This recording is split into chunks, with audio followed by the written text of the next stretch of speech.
The lie we tell ourselves is the lie that hurts us the most. Dito ka lang, huwag kang lalayo sa aking tabi.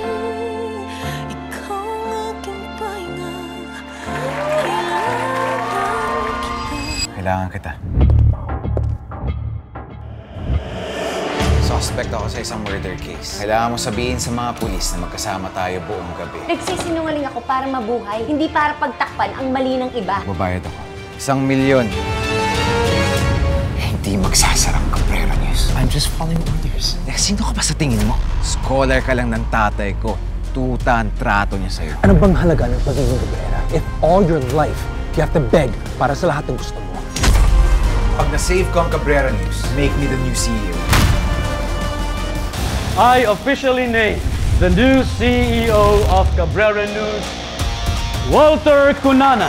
Alam lahat ng tao dito, mas magaling ako, kaya kong patakbuhin ng Cabrera News. Walter is a better choice than you. Mr. Vincent Cabrera, nasan ka nung gabing namatay si Walter Cunanan? Just tell me the truth, Vincent! You're my wife! Pero ikaw ang unang magbibintang sa akin? Isa lang naman ang kailangan mong patunayan, di ba? Nawala ka sa crime scene ng mga oras na yun. Siyempre, kakapit na ako sa patalim. Kung kinakailangan, yakapin ko yung patalim na yun, gagawin ko. Lalo na para sa operasyon to ni Joseph. Basta magpagaling ka lang, ha? Tatay, saan mo nakuha yung pera? Hindi ka ba napapagod sa kahihiyan? Ah! Damn it! Sorry, hindi ko nakita. Sa pag-aga mo sa asawa ko, hindi mo hihingi tawad? Sige! Wala akong inaatrasan, Claudia. Hindi mo kami kilala. Hindi mo rin ako kilala. Nagamit ka lang niya, pineperahan, nagpapatanga ka naman. Mahal ko si Stella. How can you have someone like that?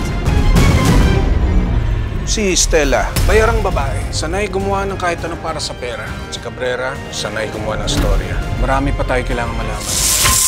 É muito tempo de resiliência.